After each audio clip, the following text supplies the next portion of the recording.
خلافت و ملوکیت سید ابوالعلا مودودی رحمہ ادارہ ترجمان القرآن لاہور۔ ضمیمہ: سوالات اور اعتراضات بسلسلہ بحث خلافت۔ اس کتاب کے بعض ابواب جب رسالہ ترجمان القرآن میں شائع ہوئے تو ان کے مندرجات پر کچھ دوستوں نے اپنے خطوط میں اور کچھ دوسرے حضرات نے مختلف اخبارات اور رسائل میں اس پر سخت اعتراضات کیے اور بعض اصحاب نے ان کے رد میں کتابیں بھی تصنیف فرما دیں۔ میں نے ان ساری چیزوں کو بغور دیکھا ہے۔ ان میں جو اعتراضات توجہ کے لائق ہیں ان کا ایک جامع جواب یہاں درج کیا جا رہا ہے۔ زیر بحث مسائل کی اہمیت۔ جو تاریخی مواد اس بحث میں پیش کیا گیا ہے وہ تاریخ اسلام کی مستند ترین کتابوں سے ماخوذ ہے۔ جتنے واقعات میں نے نقل کیے ہیں ان کے پورے حوالے درج کر دیے ہیں اور کوئی ایک بات بھی بلا حوالہ بیان نہیں کی ہے۔ اصحاب علم خود اصل کتابوں سے مقابلہ کر کے دیکھ سکتے ہیں۔ یہ تاریخ کہیں چھپی ہوئی نہیں پڑی تھی جسے میں یکایک نکال کر منظر عام پر لے آیا ہوں۔ یہ تو صدیوں سے دنیا میں پھیل رہی ہے اور طباعت و اشاعت کے جدید انتظامات نے اسے لاکھوں کروڑوں انسانوں تک پہنچا دیا ہے۔ اسے کافر و مومن اور دوست و دشمن سب پڑھ رہے ہیں، اور یہ صرف عربی دانوں تک بھی محدود نہیں ہے بلکہ تمام مغربی زبانوں میں مستشرقین نے اور ہماری اپنی زبان میں ترجمہ و تالیف کرنے والوں نے اسے بڑے پیمانے پر شائع کر دیا ہے۔ اب نہ اسے ہم چھپا سکتے ہیں، نہ لوگوں سے یہ کہہ سکتے ہیں کہ تم تاریخ اسلام کے اس دور کا مطالعہ نہ کرو، اور نہ خلق خدا کو اس پر کلام کرنے سے روک سکتے ہیں۔ اگر ہم صحت نقل اور معقول اور مدلل اور متوازن طریقے سے اس تاریخ کو خود بیان نہ کریں گے اور اس سے صحیح نتائج نکال کر مرتب طریقے سے دنیا کے سامنے پیش نہ کریں گے تو مغربی مستشرقین اور غیر معتدل ذہن و مزاج رکھنے والے مسلمان مصنفین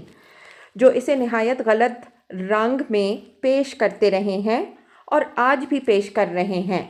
مسلمانوں کی نئی نسل کے دماغ میں اسلامی تاریخ ہی کا نہیں بلکہ اسلامی حکومت اور اسلامی نظام زندگی کا بھی بالکل غلط تصور بٹھا دیں گے۔ آج پاکستان میں تمام ہائی اسکولوں اور کالجوں اور یونیورسٹیوں کے طالب علم اسلامی تاریخ اور علم سیاست کے متعلق اسلامی نظریات پڑھ رہے ہیں۔ ابھی کچھ مدت پہلے پنجاب یونیورسٹی کے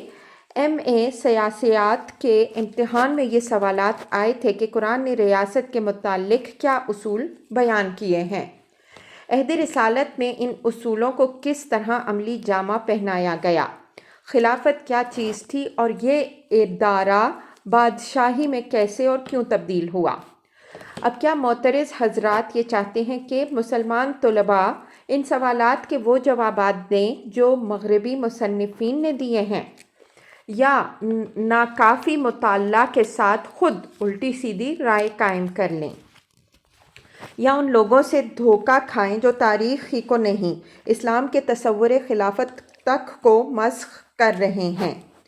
آخر کیوں نہ ہم جرأت کے ساتھ اپنی تاریخ کے ان واقعات کا سامنا کریں، اور کیوں نہ بے لاگ طریقے سے ان کا جائزہ لے کر ٹھیک یہ متعین کر دیں کہ خلافت اصل میں کیا چیز ہے، اس کے امتیازی اوصاف کیا ہیں، اس میں اور بادشاہی میں اصولاً کیا فرق ہے، اس سے بادشاہی کی طرف انتقال ہمارے ہاں کیوں اور کیسے ہوا، اس کی جگہ بادشاہی آنے سے ہماری اجتماعی زندگی میں فی الواقع کیا فرق واقع ہوا، اور اس فرق کے نقصانات سے محفوظ رہنے یا ان کو کم کرنے کے لیے اکابر امت نے کیا کام کیا۔ جب تک ہم ان سوالات کا صاف اور مدلل و مرتب جواب نہ دیں گے ذہنوں کی الجھنیں دور نہ ہوں گی۔ آج جو لوگ بھی علم سیاست کے سلسلے میں اسلامی نظریہ سیاست کا مطالعہ کرتے ہیں ان کے سامنے ایک طرف تو وہ نظام حکومت آتا ہے جو رسول اللہ صلی اللہ علیہ وآلہ وسلم اور خلفائے راشدین رضی اللہ عنہم اجمعین کے زمانے میں قائم تھا، اور دوسری طرف وہ بادشاہی نظام آتا ہے جو بعد کے ادوار میں ہمارے ہاں چلتا رہا۔ دونوں کے درمیان اصول، مقاصد، طریقہ کار اور روح و مزاج کا نمایاں فرق وہ محسوس کرتے ہیں، مگر اس کے باوجود وہ دیکھتے ہیں کہ مسلمانوں نے ان دونوں کی یکساں اطاعت کی ہے، دونوں کے تحت جہاد ہوتا رہا ہے، قاضی احکام شریعت نافذ کرتے رہے ہیں اور مذہبی و دینی زندگی کے سارے شعبے اپنی ڈگر پر چلتے رہے ہیں۔ اس سے لازماً سیاست کے ہر طالب علم کے ذہن میں یہ سوال پیدا ہوتا ہے کہ اصل اسلامی نظریہ سیاست کیا ہے؟ کیا یہ دونوں بیک وقت اور یکساں اسلامی نظام ہیں، یا اسلامی نقطۂ نظر سے ان کے درمیان کوئی فرق ہے؟ اور اگر فرق ہے تو ان دونوں کے تحت مسلمانوں نے جو بظاہر ایک سا طرز عمل اختیار کیا ہے، اس کی کیا توجیہ ہے؟ میں نہیں سمجھتا کہ دماغوں کو ان سوالات پر سوچنے سے کیسے روکا جا سکتا ہے اور ان کا جواب آخر کیوں نہ دیا جائے۔ اسی طرح جو لوگ اسلامی تاریخ کا مطالعہ کرتے ہیں ان کے سامنے واقعات کا یہ نقشہ آتا ہے کہ سن 33 تا 34 ہجری تک خلافت راشدہ اسلامی حکومت کی بہترین خصوصیات کے ساتھ چل رہی ہے، پھر اس پر زوال آنا شروع ہوتا ہے، یہاں تک کہ سن 60 ہجری تک پہنچتے پہنچتے وہ ساری خصوصیات ختم ہو جاتی ہیں اور ان کی جگہ دنیاوی حکومت کی امتیازی خصوصیات نمایاں ہو جاتی ہیں۔ جبری بیعت، موریثی بادشاہی، کیسر و کسریٰ کا سا طرز زندگی،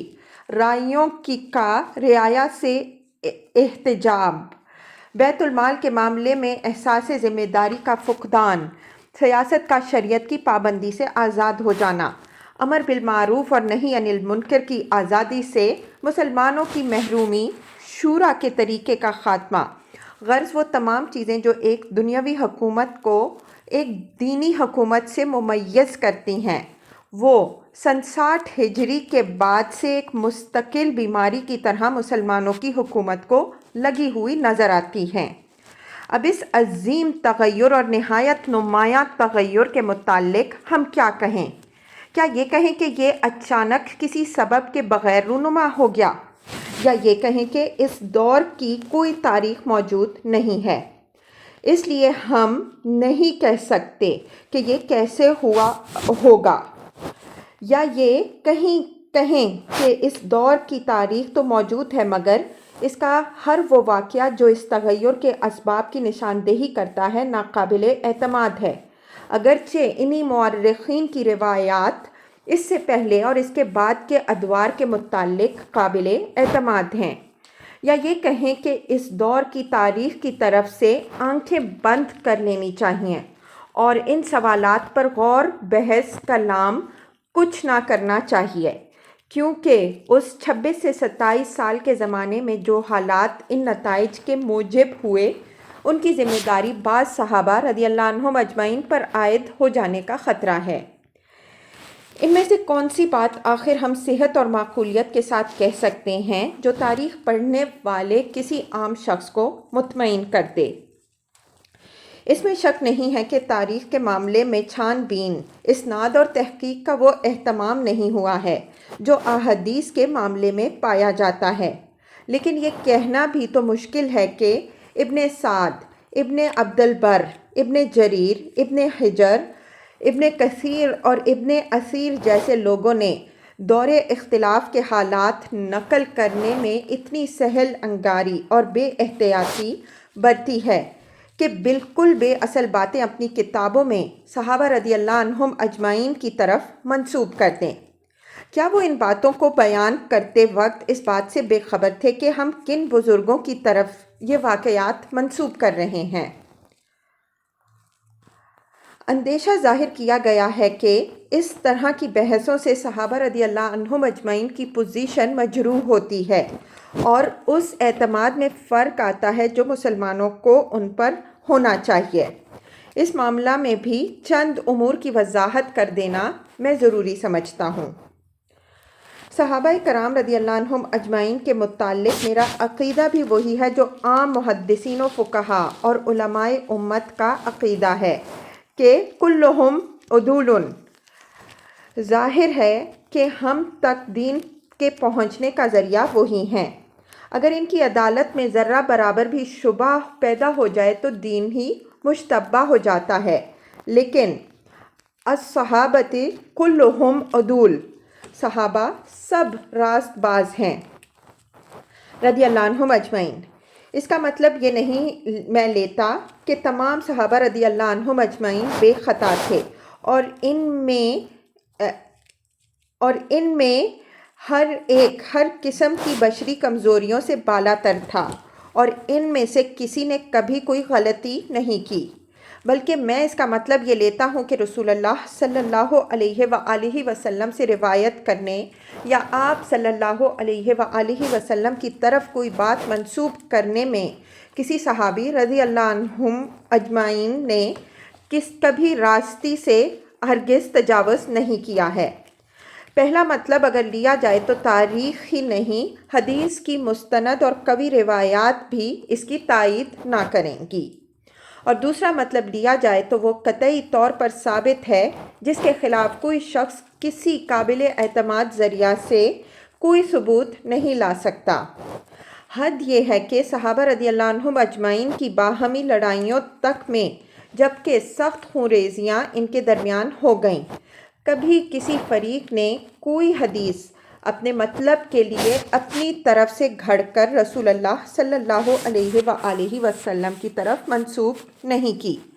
نہ کسی صحیح حدیث کو اس بنا پر جھٹلایا کہ وہ اس کے مفاد کے خلاف پڑتی ہے۔ اس لیے مشاجرات صحابہ کی بحث میں یہ ذہنی الجھن لاحق نہیں ہونی چاہیے کہ اگر کسی کا برسر حق ہونا اور کسی کا غلطی پر ہونا مان لیا جائے تو اس سے دین خطرے میں پڑ جائے گا۔ ہم بلا استثناء تمام صحابہ رضی اللہ عنہم اجمعین کو رسول اللہ صلی اللہ علیہ وآلہ وسلم سے روایت کے معاملے میں قطعی قابل اعتماد پاتے ہیں اور ہر ایک کی روایت کو بصر و چشم قبول کرتے ہیں۔ صحابہ رضی اللہ عنہم اجمعین کی عدالت کو اگر اس معنی میں لیا جائے کہ تمام صحابہ رسول اللہ صلی اللہ علیہ وآلہ وسلم کے پورے وفادار تھے اور ان سب کو یہ احساس تھا کہ حضور صلی اللہ علیہ وآلہ وسلم کی سنت و ہدایت امت تک پہنچانے کی بھاری ذمہ داری ان پر عائد ہوتی ہے، اس لیے ان میں سے کسی نے کبھی کوئی بات حضور صلی اللہ علیہ وآلہ وسلم کی طرف غلط طور پر منسوب نہیں کی ہے۔ تو الصحابۃ کلہم عدول کی یہ تعبیر بلا استثناء تمام صحابہ رضی اللہ عنہم اجمعین پر راست آئے گی،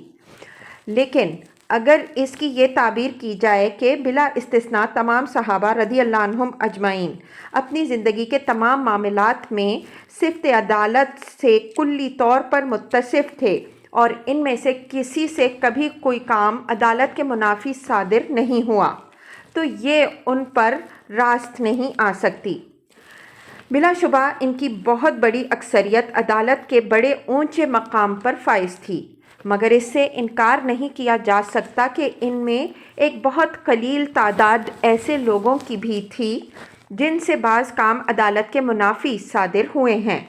اس لیے الصحابۃ کلہم عدول کی وہ سری تعبیر بطور کلیہ بیان نہیں کی جا سکتی، مگر اس کے کلیہ نہ ہونے سے یہ لازم نہیں آتا کہ حدیث کی روایت کے معاملہ میں ان میں سے کوئی بھی ناقابل اعتماد ہو، کیونکہ اس قول کی پہلی تعبیر بلا شبہ کلیہ کی حیثیت رکھتی ہے اور اس کے خلاف کبھی کوئی چیز نہیں پائی گئی ہے۔ یہاں یہ سوال پیدا ہوتا ہے کہ کیا کسی شخص سے کوئی کام عدالت کے منافی سرزد ہونے کا یہ نتیجہ ہو سکتا ہے کہ صفت روایت اس سے بالکلیہ منتفی ہو جائے اور ہم سرے سے اس کے عادل ہونے ہی کی نفی کر دیں اور وہ روایت حدیث کے معاملے میں ناقابل اعتماد ٹھہرے؟ میرا جواب یہ ہے کہ کسی شخص کے ایک دو یا چند معاملات میں عدالت کے منافی کام کر گزرنے سے یہ لازم نہیں آتا کہ اس کی عدالت کی کلی نفی ہو جائے اور وہ عادل کے بجائے فاسق قرار پائے، حالانکہ اس کی زندگی میں مجموعی طور پر عدالت پائی جاتی ہو۔ حضرت معاذ اسلمی سے زنا جیسا شدید گناہ صادر ہو گیا۔ یہ قطعی طور پر عدالت کے منافی کام تھا، لیکن انہوں نے قولاً اور عملاً توبہ کی،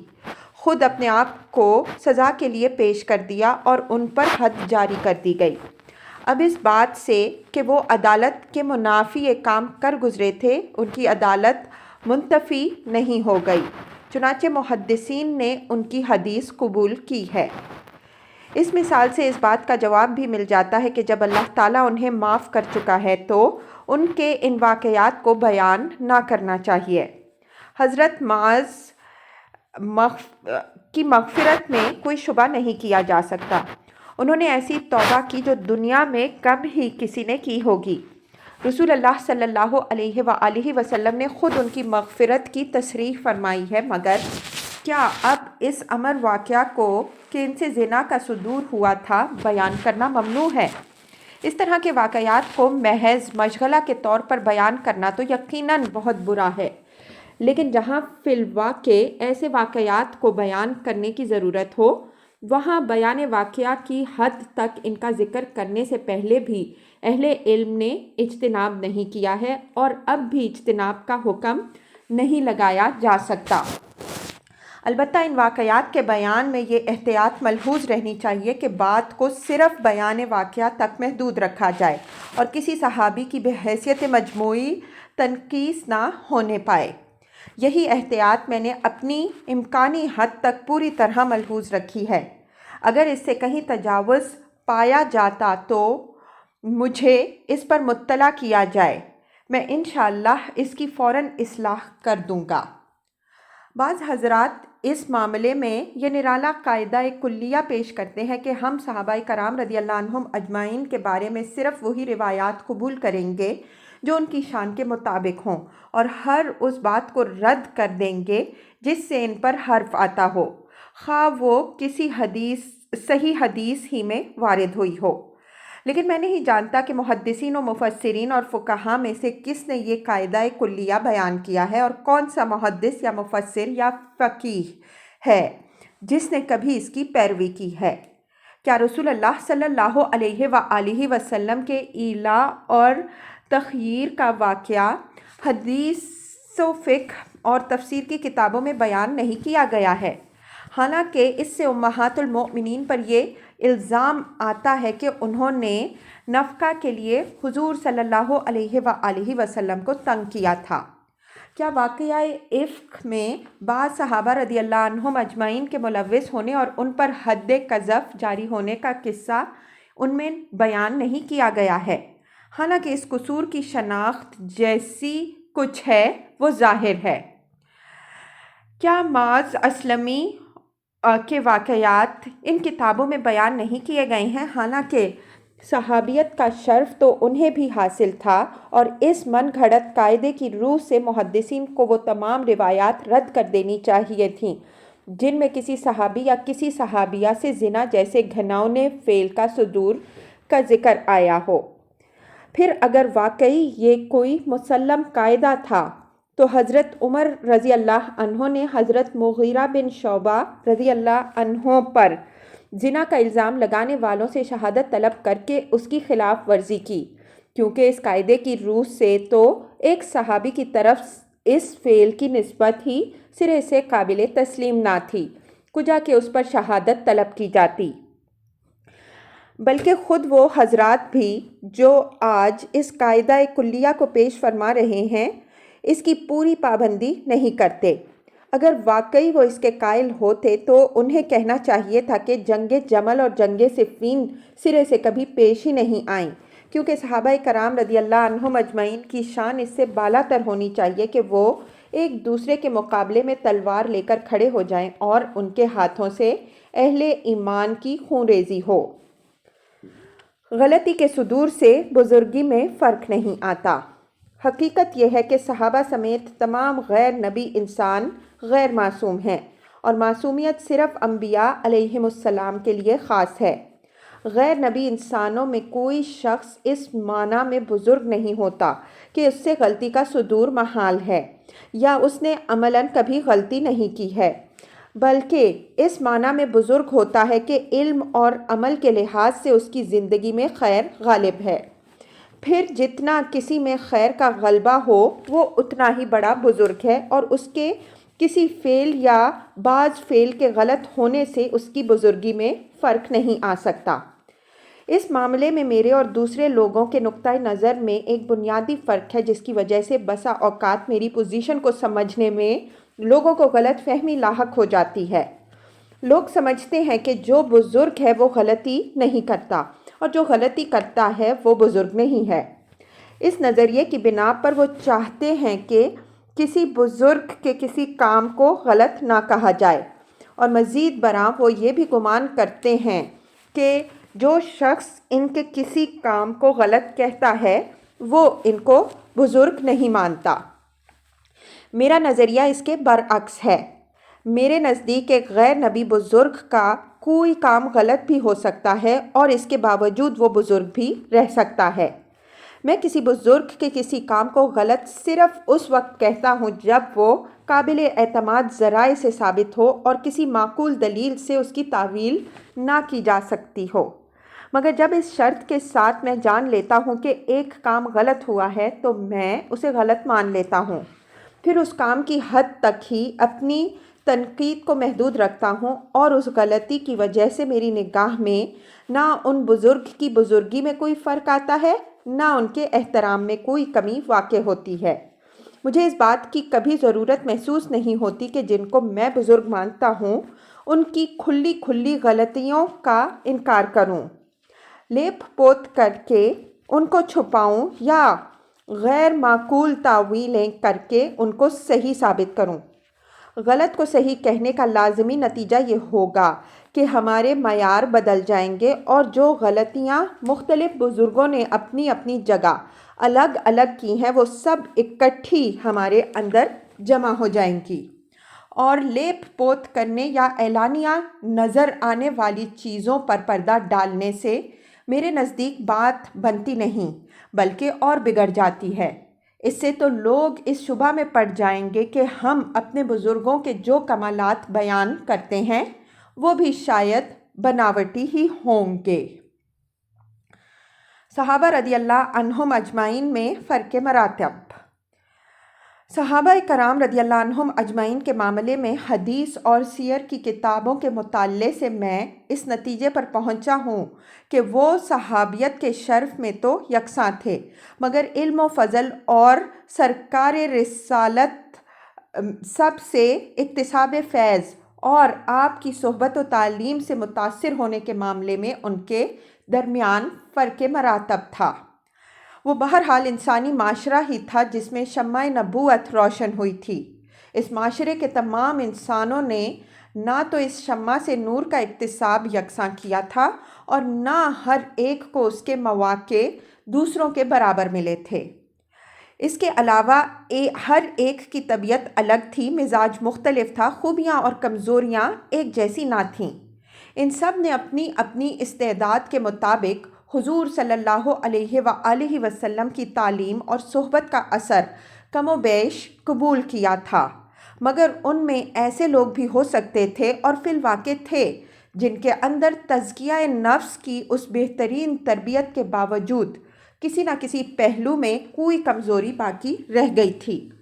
یہ ایک ایسی حقیقت ہے جس کا انکار نہیں کیا جا سکتا، اور یہ صحابہ کرام رضی اللہ عنہم اجمعین کے ادب کا کوئی لازمی تقاضا بھی نہیں ہے کہ اس کا انکار کیا جائے۔ بزرگوں کے کام پر تنقید کا صحیح طریقہ۔ تمام بزرگان دین کے معاملہ میں عموماً اور صحابہ کرام رضی اللہ عنہم اجمعین کے معاملہ میں خصوصاً میرا طرز عمل یہ ہے کہ جہاں تک کسی معقول تعویل سے یا کسی معتبر روایت کی مدد سے ان کے کسی قول یا عمل کی صحیح تعبیر ممکن ہو اسی کو اختیار کیا جائے، اور اس کو غلط قرار دینے کی جسارت اس وقت تک نہ کی جائے جب تک کہ اس کے سوا چارہ نہ رہے۔ لیکن دوسری طرف میرے نزدیک معقول تاویل کی حدوں سے تجاوز کر کے اور لیپ پوت کر کے غلطی کو چھپانا یا غلط کو صحیح بنانے کی کوشش کرنا نہ صرف انصاف اور علمی تحقیق کے خلاف ہے بلکہ میں اسے نقصان دہ بھی سمجھتا ہوں، کیونکہ اس طرح کی کمزور وکالت کسی کو مطمئن نہیں کر سکتی، اور اس کا نتیجہ یہ ہوتا ہے کہ صحابہ اور دوسرے بزرگوں کی اصلی خوبیوں کے بارے میں جو کچھ ہم کہتے ہیں وہ بھی مشکوک ہو جاتا ہے۔ اس لیے جہاں صاف صاف دن کی روشنی میں ایک چیز اعلانیہ غلط نظر آ رہی ہو، وہاں بات بنانے کے بجائے میرے نزدیک سیدھی طرح یہ کہنا چاہیے کہ فلاں بزرگ کا یہ قول یا فعل غلط تھا۔ غلطیاں بڑے سے بڑے انسانوں سے بھی ہو جاتی ہیں اور ان سے ان کی بڑائی میں کوئی فرق نہیں آتا، کیونکہ ان کا مرتبہ ان کے عظیم کارناموں کی بنا پر متعین ہوتا ہے، نہ کہ ان کی کسی ایک یا دو چار غلطیوں کی بنا پر۔ مآخذ کی بحث۔ بعض حضرات نے ان کتابوں پر بھی اپنے شبہات کا اظہار فرمایا ہے جن میں نے خلافت راشدہ اور اس کی خصوصیات کے آخری حصے اور خلافت سے ملوکیت تک کی پوری بحث میں مواد اخذ کیا ہے۔ دراصل یہ دو قسم کے مآخذ ہیں، ایک وہ جن سے میں نے کہیں کہیں ضمناً کوئی واقعہ لیا، یعنی ابن ابی الحدیث، ابن قتیبہ اور السعودی۔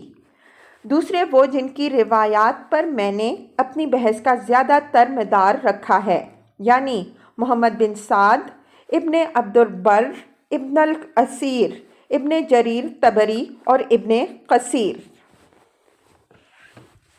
ابن ابی الحدیث۔ پہلی قسم کے مآخذ میں سے ابن ابی الحدیث کا شیعہ ہونا تو ظاہر ہے، لیکن اس سے میں نے صرف یہ واقعہ لیا ہے کہ سیدنا علی رضی اللہ عنہ نے بیت المال میں سے اپنے بھائی عقیل بن ابی طالب رضی اللہ عنہ کو بھی زائد از استحقاق کچھ دینے سے انکار کر دیا تھا۔ یہ بجائے خود ایک صحیح واقعہ ہے، اور دوسرے مورخین بھی بتاتے ہیں کہ حضرت عقیل رضی اللہ عنہ اسی لیے بھائی کو چھوڑ کر مخالف کیمپ میں چلے گئے تھے۔ مثال کے طور پر اصابہ اور الاستیعاب میں حضرت عقیل رضی اللہ عنہ کے حالات ملاحظہ فرما لیجئے۔ اس لیے محض ابن ابی الحدیث کے شیعہ ہونے کی وجہ سے اس امر واقعہ کا انکار نہیں کیا جا سکتا ہے۔